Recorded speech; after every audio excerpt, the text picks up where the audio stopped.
ചെവി കൊടുക്കുമോ? അതിനുവേണ്ടി എത്രത്തോളം നീ അനുസരണത്തോടെ അവന് വേണ്ടി വിധേയപ്പെടുമോ?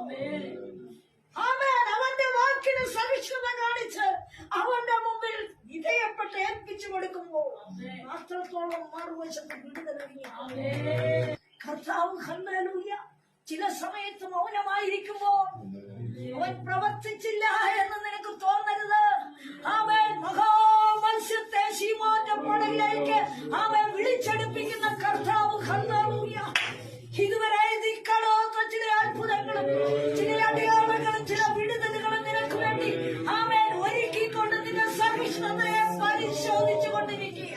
അവൻ വചനം നിന്നെ ഞാൻ താഴ്ത്തും, നിന്നെ ഞാൻ വിശപ്പിക്കും, നിന്നെ ഞാൻ പരിശോധിക്കും. നീ എന്റെ വചനത്തിൽ നിൽക്കുമോ ഇല്ലയോ എന്ന് നിന്റെ ഹൃദയത്തിലെ ഈരിപ്പൊന്നറിയുവാൻ ഈ 4 വിധ വിഷയത്തിൽ നിന്നെ ടെസ്റ്റ് ചെയ്തിട്ടാണ് നിനക്ക് പ്രമോഷൻ എടുക്കുന്നത്. അവൻ തടസ്സപ്പെട്ട വിഷയത്തിന്റെ മുഖത്ത്, എതിരിടുന്ന രോഗത്തിന്റെ മുൻപില്, അവൻ വാദിച്ചു നിൽക്കുന്ന ശത്രുവിന്റെ മുമ്പില്, ശൂന്യമായ അവസ്ഥയുടെ മുമ്പില്, അനുഭവമില്ല എന്ന് നീ പറയുന്നിടത്ത് ഇതോ വലിയൊരു മത്സ്യകുമാരൻ നിനക്ക് വേണ്ടി മറുവശത്ത് ഒരുക്കിക്കൊണ്ടിരിക്കുക.